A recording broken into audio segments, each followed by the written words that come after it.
ಮಹಾರಾಷ್ಟ್ರದ ಪಶ್ಚಿಮ ಘಟ್ಟದಲ್ಲಿ ಧಾರಾಕಾರವಾಗಿ ಮಳೆ ಸುರಿಯುತ್ತಿರುವ ಹಿನ್ನೆಲೆಯಲ್ಲಿ ಚಿಕ್ಕೋಡಿ ಉಪವಿಭಾಗದಲ್ಲಿ ಈಗಾಗಲೇ ಹಲವು ಅವಾಂತರಗಳು ಸೃಷ್ಟಿಯಾಗಿರುವಂಥದ್ದು. ಸ್ವತಃ ಇವತ್ತು ಚಿಕ್ಕೋಡಿ ಉಪವಿಭಾಗಾಧಿಕಾರಿ ಸುಭಾಷ್ ಸಂಕವಿ ಅವರು ಚಿಕ್ಕೋಡಿ ಉಪವಿಭಾಗದಂಥ ಸಾಕಷ್ಟು ರೀತಿ ಪ್ರವಾಸ ಮಾಡಿ ಪ್ರವಾಹ ಪರಿಸ್ಥಿತಿಯನ್ನು ವೀಕ್ಷಣೆ ಮಾಡಿರುವಂಥದ್ದು. ಸದ್ಯ ಪ್ರವಾಹ ಯಾವ ರೀತಿ ಇದೆ ಎಂಬುದನ್ನು ಮಾತಾಡೋಕ್ಕೆ ಸ್ವತಃ ಚಿಕ್ಕೋಡಿ ಎ ಸಿ ಅವರು ಇದ್ದಾರೆ. ಬನ್ನಿ ಅವರನ್ನೇ ಮಾತಾಡ್ತಾ ಹೋಗ್ತೇನೆ. ಸರ್, ಇವತ್ತು ಪ್ರವಾಹ ವೀಕ್ಷಣೆ ಮಾಡಿದ್ರಿ, ಫಸ್ಟ್ ರಿಯಾಕ್ಷನ್ ಅಂತ? ಈಗಾಗಲೇ ನಮ್ಮ ಚಿಕ್ಕೋಡಿ ವಿಭಾಗದಲ್ಲಿ ಬರ್ತಕ್ಕಂಥ 5 ತಾಲೂಕುಗಳಲ್ಲಿ 3 ತಾಲೂಕಿಗೆ ಸ್ವಲ್ಪ ಪ್ರವಾಹದ ಸಂಭವ ಆಗುತ್ತದೆ. ಆದ ಕಾರಣಕ್ಕಾಗಿ ಚಿಕ್ಕೋಡಿಯಲ್ಲಿರ್ತಕ್ಕಂಥ 7 ಹಳ್ಳಿಗಳು ಮತ್ತು ಅಥಣಿಯಲ್ಲಿರ್ತಕ್ಕಂಥ 21 ಹಳ್ಳಿಗಳು, ಕಾಗವಾಡದಲ್ಲಿ ಬರ್ತಕ್ಕಂಥ 6 ಹಳ್ಳಿಗಳ ಬಗ್ಗೆ ನಾವು ವೀಕ್ಷಣೆ ಮಾಡ್ತಾಯಿದ್ದೀವಿ. ಈಗಾಗಲೇ ನಾನು ಉಗಾರ್ ಖುರ್ದ್ ಮತ್ತು ಕುಸ್ನಾಳ್ ಗ್ರಾಮದ ಹೋಗತಕ್ಕಂಥ ಒಂದು ದಾರಿಯಲ್ಲಿ ನೀರು ಬಂದಿದೆ. ಮತ್ತು ಬಂದಂತಹ ನೀರು ಏನಿದೆ ರಸ್ತೆಯ ಮೇಲಿದೆ. ಆದ ಕಾರಣಕ್ಕಾಗಿ ಇಲ್ಲಿ ಅಡ್ಡಾಡ್ತಕ್ಕಂಥ ಜನರನ್ನೆಲ್ಲ ನಾವು ನಿಷೇಧಗೊಳಿಸಲಾಗಿದೆ. ಮತ್ತು ಪೊಲೀಸರನ್ನಿಟ್ಟು ಇಲ್ಲಿ ಬ್ಯಾರಿಕೇಡಿಂಗ್ ಹಾಕಿ ಜನರಿಗೆ ಯಾವುದೇ ರೀತಿ ತೊಂದರೆ ಆಗದಂತೆ ಅವ್ರಿಗೆ ಹೋಗೋದನ್ನು ಬಂದ್ ಮಾಡಿದ್ವಿ. ಮತ್ತು ಜನ ಅಕಸ್ಮಾತ್ ಹೋಗ್ಬೇಕಾದ್ರೆ ಅವ್ರಿಗೆ ಏನಿದೆ ಇಲ್ಲಿ ಅಪ್ರೋಚಿಂಗ್ ರೋಡು ಶಿರಗುಪ್ಪಿ ಮೇಲಿಂದನೇ ಅವರು ಕುಸ್ನಾಳಕ್ಕೆ ಹೋಗ್ಬೇಕಾಗತ್ತೆ. ಆ ಒಂದು 4-5 ಕಿಲೋಮೀಟ್ರ್ ಸ್ವಲ್ಪ ಜಾಸ್ತಿ ಆಗುತ್ತೆ. ಆದರೂ ಕೂಡ ಜನರನ್ನ ಕಂಟ್ರೋಲಿಂಗ್ ಮಾಡಿ ಅವ್ರಿಗೆ ಮನವೊಲಿಸಿ ಕಳಿಸ್ತಾ ಇದ್ದೀವಿ.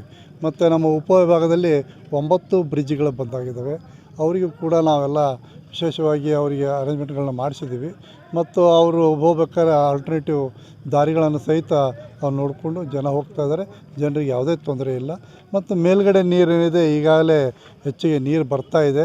ಮತ್ತು ಮೇಲ್ಗಡೆ ಬರ್ತಕ್ಕಂಥ ನಮ್ಮ ಕೆಲವು ಸೂಚನೆಗಳ ಅನುಸಾರವಾಗಿ ನಮ್ಮ ಕೊಯ್ನಾ ಡ್ಯಾಮಿನಿಂದ ಮತ್ತು ರಾಜಾಪುರ ಡ್ಯಾಮಿನಿಂದ ಹೆಚ್ಚಿಗೆ ನೀರುಗಳು ಬರ್ತಾ ಇರೋದ್ರಿಂದ ನಾವು ಮಾನಿಟ್ರಿಂಗ್ ಮಾಡ್ತಾಯಿದ್ದೀವಿ. ನಮ್ಮ ತಹಶೀಲ್ದಾರ್ ಇದ್ದಾರೆ, ರೆವಿನ್ಯೂ ಇನ್ಸ್ಪೆಕ್ಟ್ರು, ಮತ್ತು ಅದಲ್ಲದೆ ನಮ್ಮ ಪಂಚಾಯತ್ PDO ಮತ್ತು ಇತರೆ ಅಧಿಕಾರಿಗಳೆಲ್ಲರೂ ಕೂಡ್ಕೊಂಡು ನಾವು ಈ ಪ್ರವಾಹದ ಸಿದ್ಧತೆಯನ್ನು ಮಾಡ್ಕೋತಾ ಇದ್ದೀವಿ. ಮತ್ತು ಯಾವುದೇ ರೀತಿಯಿಂದ ಹಾನಿಕರ ಆಗಲಾರಂಗೆ ನಾವು ನೋಡ್ತಾ ಇದ್ದೀವಿ. ಸರ್, ಕಾಳಜಿ ಕೇಂದ್ರಗಳನ್ನ ಎಷ್ಟು ತೆಗೆದಿದ್ದಾರೆ ಅಂತ ಸರ್? ಈಗಾಗಲೇ ನಮಗೆ ಇದರಲ್ಲಿ ನಮ್ಮ ನಿಪ್ಪಾಣಿ ತಾಲೂಕಿನ ಅಲಿಬನಾಳ್ ಅಂತಕ್ಕಂಥ ಒಂದು ಗ್ರಾಮದಲ್ಲಿ ನಾವು ಒಂದು ಕಾಳಜಿ ಕೇಂದ್ರನ ತೆಗೆದಿದ್ದೀವಿ. ಅಲ್ಲಿರ್ತಕ್ಕಂಥ ಮನೆಗಳಿಗೆ ಸರೌಂಡಿಂಗ್ ನೀರು ಹೊಡೆದಿರೋದ್ರಿಂದ ನಾವು ಅವರಿಗೆ ಮಾತ್ರ ಕಾಳಜಿ ಕೇಂದ್ರದಲ್ಲಿ ವ್ಯವಸ್ಥೆಯನ್ನು ಮಾಡಿದ್ದೀವಿ. ಮತ್ತು ಇಲ್ಲಿ ಬರ್ತಕ್ಕಂತಹ ನಮ್ಮ ಹುಲಗನಾಳ್ ಅಂತಕ್ಕಂಥ ಒಂದು ಗ್ರಾಮ, ಆ ಗ್ರಾಮ ಆಯಿತು ಸಪ್ತಸಾಗರ ಮತ್ತು ಅಥಣಿ ತಾಲೂಕಿನಲ್ಲಿ ಅವೆರಡು ಗ್ರಾಮದಲ್ಲಿ ಏನೈತಿ ಈಗಾಗಲೇ ಜನರಿಗೆ ನಾವು ಮನವೊಲಿಸಿದ್ದೀವಿ. ಮತ್ತು ಅವ್ರವ್ರ ಮನೆಗಳಿಗೆ ಅವ್ರು ಹೋಗಿದ್ದಾರೆ. ಈಗ ಅವರಿಗೆ ಜಾನುವಾರುಗಳದೇನಿದೆ ಅವ್ರ ರಿಲೇಷನ್ ತೊಗೊಂಡು ಹೋಗಿದ್ದಾರೆ. ನಾವು ಪರಿಹಾರ ಕೇಂದ್ರವನ್ನು ಸಜ್ಜು ಮಾಡಿ ಇಟ್ಟಿದ್ದೀವಿ. ಇನ್ನೂ ಹೆಚ್ಚಿನ ನೀರು ಬಂದಲ್ಲಿ ಮಾತ್ರ ಆ 2 ಗ್ರಾಮಗಳಿಗೆ ನಾನು ಪರಿಹಾರ ಕೇಂದ್ರವನ್ನು ತೆಗೆಯುವಂತೆ ನಾವು ತಿಳಿಸಿದ್ದೀವಿ. ಸರ್, 9 ಬ್ರಿಡ್ಜ್ಗಳು ಕೆಳಗಡೆ ಆಗಿದೆ, ಅವು ಇನ್ನೂ ಮೇಲ್ದರ್ಜೆ ಆಗುವಂಥ ಕೆಲಸ ಆಗ್ತಾಯಿಲ್ಲ? ಇಲ್ಲ, 9 ಬ್ರಿಡ್ಜ್ಗಳಲ್ಲಿ ಏನೋ ಕೆಲವು ಬ್ರಿಡ್ಜ್ಗಳು ಅಥಣಿಯ ನಿಪ್ಪಾಣಿಯಲ್ಲಿ ಬರ್ತಕ್ಕಂಥ ಬ್ರಿಡ್ಜ್ಗಳೇನಿದೆ ಅವು ಯಾವಾಗಲೂ ಬರ್ತಾ ಇರ್ತದೆ. ಮತ್ತು ಅವ್ರಿಗೆ ಆಲ್ಟರ್ನೇಟಿವ್ ದಾರಿಗಳಿದ್ದಾವೆ. ಆ ದಾರಿಗೆ ಅನುಸಾರವಾಗಿ ಅವ್ರು ಹೋಗ್ತಾ ಇರ್ತಾರೆ. ಅದ್ರ ಬಗ್ಗೆ ಏನು ಎಫೆಕ್ಟ್ ಇಲ್ಲ. ಈಗೇನಿದೆ ನಮ್ಮದು ಕುಡ್ಚಿ ಉಗಾರದ್ದು ಒಂದು ಸ್ವಲ್ಪ ಸಮಸ್ಯೆ ಆಗಿದೆ. ಈಗಾಗಲೇ ಗಾರ್ಡನ್ಸ್ಗಳು ಹಾಕ್ತಾಯಿದ್ದಾರೆ. ನೆಕ್ಸ್ಟ್ ಇಯರ್ನಲ್ಲಿ ಅದು ಪ್ರಾರಂಭ ಆಗುವ ಹಂತದಲ್ಲಿದೆ. ಉಗಾರ ಮತ್ತು ಕುಡ್ಚಿ ಭಾಗದ್ದು ಏನಿದೆ ರಾಯಬಾಗ್ ತಾಲೂಕು ಇರ್ತಕ್ಕಂಥದ್ದು ಅದೊಂದು ಮಾತ್ರ ಬಂದಾಗಿದೆ.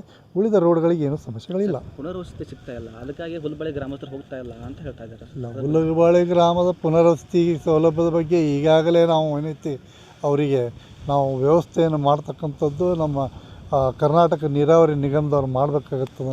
ಅದನ್ನು ಮಾಡ್ತಾಯಿದ್ದಾರೆ. ಆದರೂ ಕೂಡ ಲ್ಯಾಂಡನ್ನು ಏನೈತಿ ಪರ್ಚೇಸ್ ಮಾಡ್ತಾಯಿದ್ದಾರೆ. ಮತ್ತು ಏನಿದೆ ಅವ್ರ ಲ್ಯಾಂಡ್ ಸಲುವಾಗಿ ಡಿಸ್ಪ್ಯೂಟ್ ಇರೋದ್ರಿಂದ ಕೆಲವು ಕಾಟ್ರಾಳ ಆಯಿತು, ಹುಲ್ಬಾಳೆ ಆಯಿತು, ಇವರೆಲ್ಲ ನ್ಯಾಯಾಲಯಗಳಿಗೆ ಹೋಗಿ ಅಲ್ಲಿಂದ ಸ್ಟೇ ತಂದಿದ್ದಾರೆ. ಆದ ಕಾರಣಕ್ಕಾಗಿ ಪುನರ್ವಸತಿ ಕೇಂದ್ರಗಳನ್ನು ರಚಿಸುವಲ್ಲಿ ಒಂದು ಸ್ವಲ್ಪ ವಿಳಂಬವಾಗಿದೆ. ಸರ್, ಕೊನೆಯದಾಗಿ ಜನರಿಗೆ ಏನು ಹೇಳಕ್ಕೆ ಇಷ್ಟಪಡ್ತಾರೆ? ಜನರಿಗೆ ಪ್ರವಾಹದಲ್ಲಿ ಏನಿದೆ ಈಗಾಗಲೇ ನೀರು ಬರ್ತಾ ಇರೋದ್ರಿಂದ ಮತ್ತು ರಾತ್ರಿ ಕೂಡ ಹೆಚ್ಚುವರಿ ನೀರು ಬರ್ತಾ ಇರೋದ್ರಿಂದ ಯಾವುದೇ ಕಾರಣಕ್ಕೆ ನೀರಿನ ಸಮೀಪದಲ್ಲಿ ಹೋಗಬಾರ್ದು.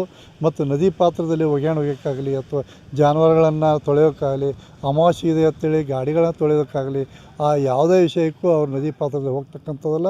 ಯಾಕೆ ನದಿಯ ನೀರು ಮೇಲಿನಲ್ಲಿ ಹೆಚ್ಚಿನ ಬರ್ತಾ ಇರೋದ್ರಿಂದ ಮತ್ತು ಪಶ್ಚಿಮ ಘಟ್ಟದಲ್ಲಿ ಹೆಚ್ಚಿಗೆ ಮಳೆ ಆಗ್ತಾ ಇರೋದ್ರಿಂದ ಜನರಿಗೆ ಏನೈತಿ ಯಾವುದೇ ರೀತಿಯಿಂದ ನೀವು ನದಿ ಪಾತ್ರದಲ್ಲಿ ಹೋಗಬೇಡಿ ಅಂತೇಳಿ ನಾವು ತಾಲೂಕು ಆಡಳಿತದಿಂದ ಮತ್ತು ನಮ್ಮ ಸಬ್ ಡಿವಿಷನ್ ವತಿಯಿಂದ ನಾವು ಅವ್ರಿಗೆ ಕೇಳ್ಕೊತಾ ಇದ್ದೀವಿ.